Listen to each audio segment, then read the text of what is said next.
play it, man.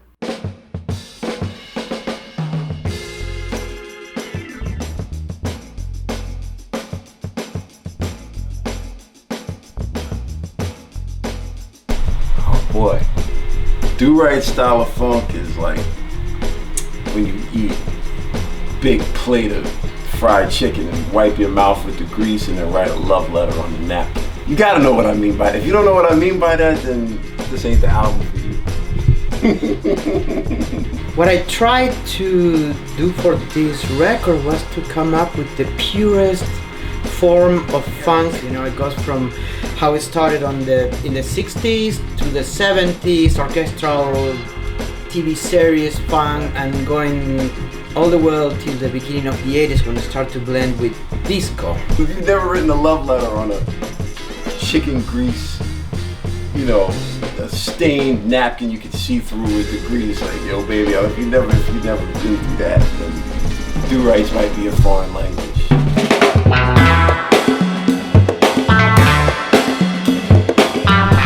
It's funny, I was working on my second album, which was called A Bottle of Whoop-Ass, back in the year 2000, and I got a call to tour Australia, and I needed to master the album fast with not a lot of money, because I didn't have a lot of money. And back then you could just look up mastering, like where you look for jobs and you look for services. I called him and he said, yeah, I could do it for you. And he gave me a cheap price and a fast turnaround, and he mastered my album. And from then on, he mastered every J-Zone rap record. Eventually, I started playing drums as a super late bloomer. I was probably around 35 when I started playing.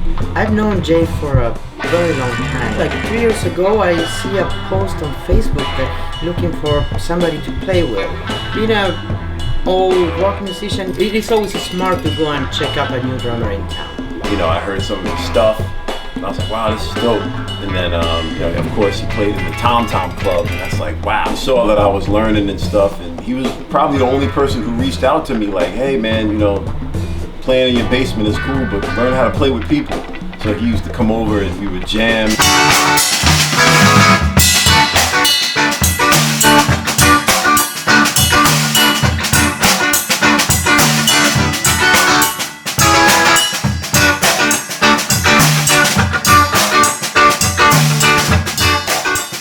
We started jamming, and I found that Jay's been playing for 1 year, and for 1 year playing was just amazing. We would meet on Christmas or Thanksgiving or Passover, dates that mostly people will be out in a shopping mall spending money. We will be over here just playing music. And when we have something, Jay will re-record the drums by himself. Said, okay, I put an extra part of 8 bar over here, so if you want to fill it up, and I will start to write on top of that. And that is the most orchestral part of the whole album. We're two men doing the job of like 4 or 5 people. You know, we both play multiple instruments. I play drums and bass, keyboard a little bit, but you know, like old combo organs, I've always been into those. Pablo plays, you know, Fender Rhodes, Moog, you know, guitar, bass, so we both play a lot of different instruments. Plus I have the hip hop background, he has punk and pop. But like I said, we're 2 men doing the work of 5, so we would have to overdub. And you know, basically by will of multi-tracking, we were able to do the work of a full band and put it together. We recorded about 5 songs, and we were like, oh, we should do an EP, but we realized we didn't have enough music time-wise to make it. And we put all the stuff that we had together, and we didn't have enough. I thought we have like 16 minutes of music, we didn't have like 8. So we were like, all right, let's just create some new songs on our own and send them to each other. I can write big parts of music and big orchestrations, but it will take a long time. And I'm naturally a procrastinator, and I have to wait until inspirations come in, and I know it's gonna be big and it's gonna be orchestral, so it's overwhelming from the beginning for me. I would start with the drums, and I would play a riff on an organ and send it back to him, and he would add guitars, and we would just keep adding to it until it was finished.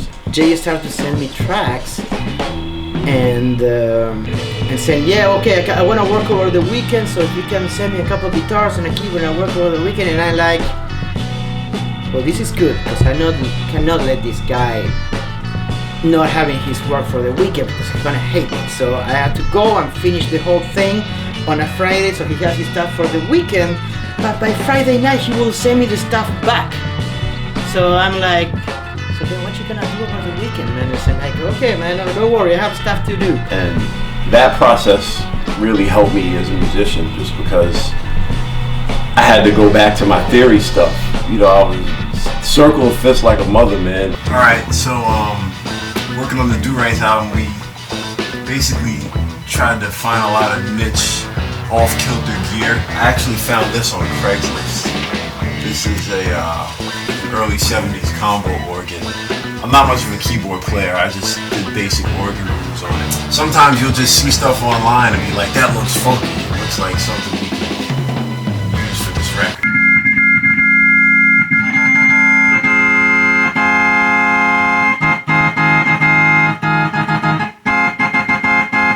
A lot of cheap, off-kilter gears. I think George Clinton said, like, funk is when, like, you're just doing whatever it takes to fight for your life. Something like that. So it's like, whatever gear we got, we'll just make it work and funk it out. This is my Telecaster guitar. It's actually Mexican from 2003, 2005. And he looks at me and said, oh, it's a piece of crap. And like, yeah, Box Ultronics. Goes on eBay for like 75 bucks. I found it in the trash in the East Village next to 2 big bags of like black nasty trash. I cannot explain how this thing sounds, but you just turn it on.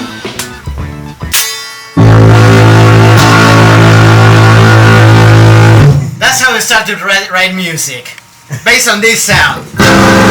It's just fantastic. As we stated, the Du-Rites are working on shoestring budget. Not even a fat shoestring, like the real thin shoestring. I played bass as a kid and I picked it back up for this album, but I'm not a bass player. I'm too cheap to buy a bass, so you know, I borrowed this from my boy, you know, and he's like, hey, I'm not really using it. I know you're working on an album with the funk stuff, so you know, this thing, I like the P better than the jazz. I said half of the gear we have here is borrowed. You know, like budget. You know, I used a couple of different drum sets working on this. One of my favorites is my Camco, my 60s Camco. These things get ridiculously expensive, especially in jazz sizes with the 14-inch floor tom. The player's kit is beat up, you know, the badges fell off, but that's part of the mojo. It's so raggedy. It has that old jazz, you know, 60s funk tone. Anything can make music. You know, I used a broken vibraphone. You know, tambourine. My dad used to play when he was in high school. It doesn't have to be the best gear. It's just something. It's more about mojo than top notch. It's like mojo is the key word. We just try to put all these things in harmony.